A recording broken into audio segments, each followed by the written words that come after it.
Ki Hajar Dewantara mengibaratkan peran pendidik seperti seorang petani.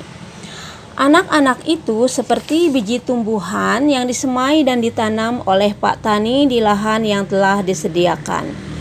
Anak-anak itu bagaikan bulir-bulir jagung yang ditanam. Bila biji jagung ditempatkan di tanah yang subur dengan mendapatkan sinar matahari dan pengairan yang baik, maka meskipun biji jagung adalah bibit jagung yang kurang baik atau kurang berkualitas, dapat tumbuh dengan baik karena perhatian dan perawatan dari Pak Tani. Demikian sebaliknya, meskipun biji jagung yang disemai adalah bibit berkualitas baik, namun tumbuh di lahan yang gersang dan tidak mendapatkan pengairan dan cahaya matahari, serta tangan dingin Pak Tani, maka biji jagung itu mungkin tumbuh, namun tidak akan optimal. Assalamualaikum warahmatullahi wabarakatuh. Selamat bertemu kembali dengan saya Ella Faisah, SPD SD, calon guru penggerak angkatan 6 dari SD Negeri Babakan Pacet, Kecamatan Pacet, Kabupaten Cianjur. Pada video kali ini, saya akan mempresentasikan koneksi antar materi yang berupa kesimpulan dan refleksi pemikiran Ki Hajar Dewantara dari modul 1.1. Selamat menyimak. Adapun kesimpulan dan penjelasan mengenai pemikiran-pemikiran Ki Hajar Dewantara sebagai berikut. 1. Prinsip kepemimpinan sebagai seorang guru atau yang dikenal dengan trilogi pendidikan. Trilogi pendidikan yang pertama adalah Ingarso Sung Tulodo. Arti Ingarso Sung Tulodo adalah di depan jadi contoh atau panutan. Jadi, menjadi guru atau pendidik harus bisa menjadi contoh atau panutan bagi anak didiknya. Teladan menjadi kata kunci kesuksesan dalam pembelajaran, sehingga ketika pembelajaran berlangsung, seorang pendidik harus membimbing dan mengarahkan agar tujuan pembelajaran yang dipelajari siswa benar dan tepat. Trilogi yang kedua adalah Ing Madya Mangun Karso. Arti Ing Madya Mangun Karso adalah di tengah membangun semangat atau niat. Seorang guru harus bisa membangun semangat dan niat di tengah-tengah anak didik atau siswa. Guru memiliki peranan penting untuk menstimulus agar terciptanya prakarsa dan ide di dalam proses pembelajaran. Kehadiran guru dapat memfasilitasi dengan beragam metode dan strategi agar tujuan pembelajaran dapat tercapai. Trilogi yang ketiga adalah Tutwuri Handayani. Arti Tutwuri Handayani adalah di belakang memberikan semangat atau dorongan. Jadi, menjadi guru atau pendidik harus terus menuntun, mendorong, dan menopang perjalanan pendidikan anak didiknya. 2. Asas pendidikan Ki Hajar Dewantara. Pendidikan adalah tempat persemaian benih-benih kebudayaan dalam masyarakat. Ki Hajar Dewantara memiliki keyakinan bahwa untuk menciptakan manusia Indonesia yang beradab, maka pendidikan menjadi salah satu kunci utama untuk mencapainya. Pendidikan dapat menjadi ruang berlatih dan bertumbuhnya nilai-nilai kemanusiaan yang dapat diteruskan atau diwariskan. Asas yang pertama yaitu pendidikan yang menuntun. Ki Hajar Dewantara menjelaskan bahwa tujuan pendidikan yaitu menuntun segala kodrat yang ada pada anak-anak, agar mereka dapat mencapai keselamatan dan kebahagiaan yang setinggi-tingginya, baik sebagai manusia maupun sebagai anggota masyarakat. Oleh sebab itu, pendidik itu hanya dapat menuntun tumbuh atau hidupnya kekuatan kodrat yang ada pada anak-anak, agar dapat memperbaiki lakunya, bukan dasarnya, hidup dan tumbuhnya kekuatan kodrat anak. Dalam proses menuntun, anak diberi kebebasan, namun pendidik sebagai pamong dalam memberi tuntunan dan arahan agar anak tidak kehilangan arah dan membahayakan dirinya. Seorang pamong dapat memberikan tuntunan agar anak dapat menemukan kemerdekaannya dalam belajar. Jadi, pendidikan yang menuntun ini bersendikan kepada dua hal, yaitu kodrat alam sebagai syarat untuk menghidupkan dan mencapai kemajuan dengan secepat-cepatnya, dan kemerdekaan sebagai syarat untuk menghidupkan dan menggerakkan kekuatan lahir dan batin anak hingga dapat hidup mandiri.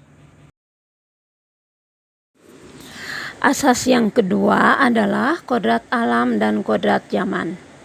Ki Hajar Dewantara menjelaskan bahwa dasar pendidikan anak berhubungan dengan kodrat alam dan kodrat zaman. Ki Hajar Dewantara mengingatkan para pendidik harus tetap terbuka dan mengikuti perkembangan zaman yang ada. Namun tidak semua yang baru itu baik, jadi perlu diselaraskan. Indonesia memiliki potensi-potensi kultural yang dapat dijadikan sebagai sumber belajar. Dasar pendidikan anak berhubungan dengan kodrat alam dan kodrat zaman.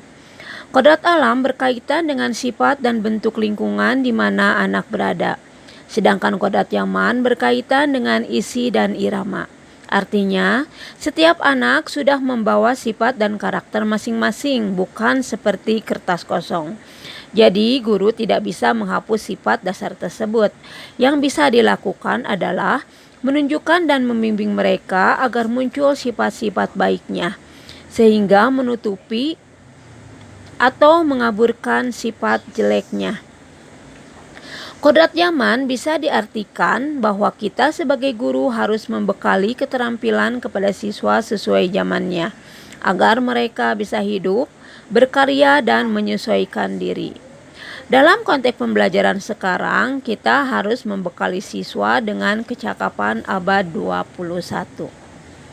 Mengenai pendidikan dengan perspektif global, Ki Hajar Dewantara mengingatkan bahwa pengaruh dari luar tetap harus disaring dengan tetap mengutamakan kearifan lokal sosial budaya Indonesia. Oleh sebab itu, isi dan irama yang dimaksudkan oleh Ki Hajar Dewantara adalah muatan atau konten pengetahuan yang diadopsi, sejatinya tidak bertentangan dengan nilai-nilai kemanusiaan dan konteks sosial budaya yang ada di Indonesia. Kekuatan sosial budaya Indonesia yang beragam dapat menjadi kekuatan kodrat alam dan zaman dalam mendidik. Ki Hajar Dewantara menegaskan juga bahwa didiklah anak-anak dengan cara sesuai dengan tuntunan alam dan zamannya sendiri. Artinya, cara belajar dan interaksi murid abad ke-21 tentu sangat berbeda dengan para murid di pertengahan dan akhir abad ke-20. Asas yang ketiga adalah budi pekerti. Menurut Ki Hajar Dewantara, budi pekerti atau watak atau karakter merupakan perpaduan antara gerak, pikiran, perasaan, dan kehendak atau kemauan, sehingga menimbulkan tenaga. Budi pekerti juga dapat diartikan sebagai perpaduan antara cipta, yaitu kognitif, karsa, yaitu afektif, sehingga menciptakan karya atau psikomotor. Pemikiran Ki Hajar Dewantara sangat relevan dengan kondisi pendidikan saat ini. Pendidikan yang tidak sekedar mementingkan kognitif saja, tetapi juga afektif dan psikomotorik. Tidak hanya mengajar deretan angka, tetapi juga kedalaman budi. Pendidikan yang tidak berorientasi pada hasil, melainkan proses pendidikan itu sendiri. Pemikiran Ki Hajar Dewantara mencoba mengembalikan pendidikan pada kodratnya. Pendidikan yang memanusiakan manusia, pendidikan yang memerdekakan. Sebelum saya mempelajari modul 1.1 ini, pembelajaran yang saya lakukan di kelas lebih terfokus untuk mencapai target kurikulum sesuai dengan KKM yang telah ditentukan. Setelah mempelajari modul ini, menambah motivasi untuk lebih menempatkan peserta didik sebagai subjek pendidikan. Artinya, peserta didik diberi ruang yang seluas-luasnya untuk bereksplorasi, berekspresi, berkreativitas secara mandiri dan bertanggung jawab. Hal yang berubah dari pemikiran atau perilaku saya setelah mempelajari modul 1.1 ini adalah bahwa saya harus memberikan tuntunan kepada anak didik dengan lebih sabar dan ikhlas dengan memperhatikan minat dan bakat mereka, karena mereka masing-masing unik dan berbeda.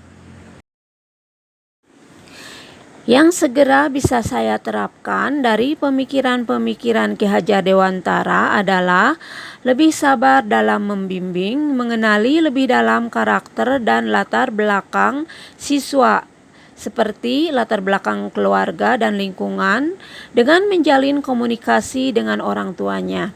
Hal ini bisa dilakukan dengan kunjungan rumah atau home visit. Memberikan pembelajaran yang menyenangkan bagi siswa melalui pemilihan media pembelajaran yang bervariasi sesuai dengan gaya belajar siswa, apakah itu visual, auditori, ataukah kinestetik. Terima kasih guru-guru hebat yang telah menyimak video ini. Semoga kita menjadi inspirasi bagi siswa-siswi kita dan menjadi pendidik yang dirindukan. Salam guru hebat. Wassalamualaikum warahmatullahi wabarakatuh.